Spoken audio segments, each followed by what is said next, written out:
ቤቱና ስቱዲዮን ከግማሽ ሚሊዮን የኬንያ ሽሊንግ በላይ ወጥቶበታል። መሬቱን ለመግዛትም ቢሊዮኖች ፈሰው ነበር። ዋናው ቤተክርስቲያንን አፍርሰውታል። ሁሉም ነገር ከመኖር ወደ አለመኖር የተቀየረው በአንዲት ቀን ልዩነት ውስጥ ነበር፣ በአንድ ጀንበር። አሁን ላይ ሁሉንም ነገር ወደ ኋላ ዞር ብዬ ሳየው የማልፈልገውና ሕመም ያዘለ ስሜት ይሰማኛል። ልቤ ተሰብሯል። አሁን ነገሩ ዛሬ የተፈጸመ ያክል ይሰማኛል።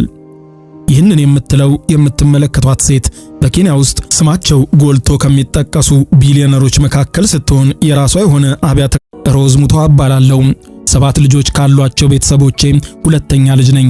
ከልጅነቴ ጀምሮ ለትምህርት ከፍተኛ ፍቅር የነበረኝ ጎበዝ ተማሪ ነበርኩ። ትዝ ይለኛል፣ በተለይ እኔና ወንድሜ ጎበዝ ከመሆናችን የተነሳ ሁለታችንም ከክፍላችን አንደኛ ነበር የምንወጣው። ነገር ግን ገና የ7ኛ ክፍል ተማሪ እያለሁ ነገሮች ተቀያየሩ።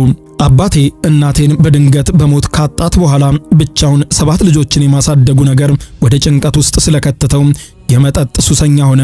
በዚያ ሳቢያ እኔም ወንድሜም ሁለተኛ ደረጃ ትምህርት ቤትን እዚህ ጊዜም እሷ እንኳን ስራ ባትጀምር ባለቤቷ በሚሰራው ደህና ገንዘብ የእናቷን ሞት የህይወታቸውን አቅጣጫ የበታተናቸውን እህት ወንድሞቿን አሰባስባ ያቋረጡትን ትምህርት ማስተማር ጀምራ ነበር።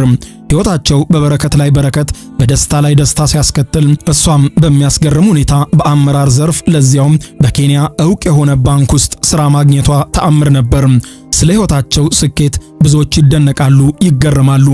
ሁለቱም ጥሩ የሚባል ገንዘብ ወደ ቤታቸው በማስገባታቸው ከነርሱ አልፎ ብዙዎችን ይደግፉ እንደነበር የምትናገረው ሮዛ ይህንን ነገሮቹን ያስተዋለው ባሏ ከስራ መልቀቋን ዜና ሲሰማና የሙሉ ሰዓት ወንጌል ሰባኪ እንደምትሆን ስትነግረው አብደሽ መሆን አለበት ብሎ እንደተናገረ ትገልጻለች።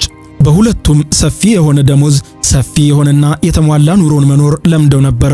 አሁን ላይ የሷ ደሞዝ ከመቅረቱም በተጨማሪ አዲስ ከፍላ የምትማረውን ትምህርት መጨመሯ ግራ እንዳጋባው ሲገልጽላት አይዞህ እግዚአብሔር ከኛ ጋር ነው፣ እግዚአብሔር ሁሉንም ይሞላልናል ነበረ መልሷ።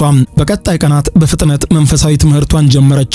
4 ዓመታትን የፈጀ ትምህርትን ተምራ እስክትወጣ ባሏ ከፍተኛ የሥራ እድገት አግኝቶ ሕይወት እንዲህም ነች፣ ስታነሳም ስትፈጥምም ማስጠንቀቂያ የላትም ትላለች።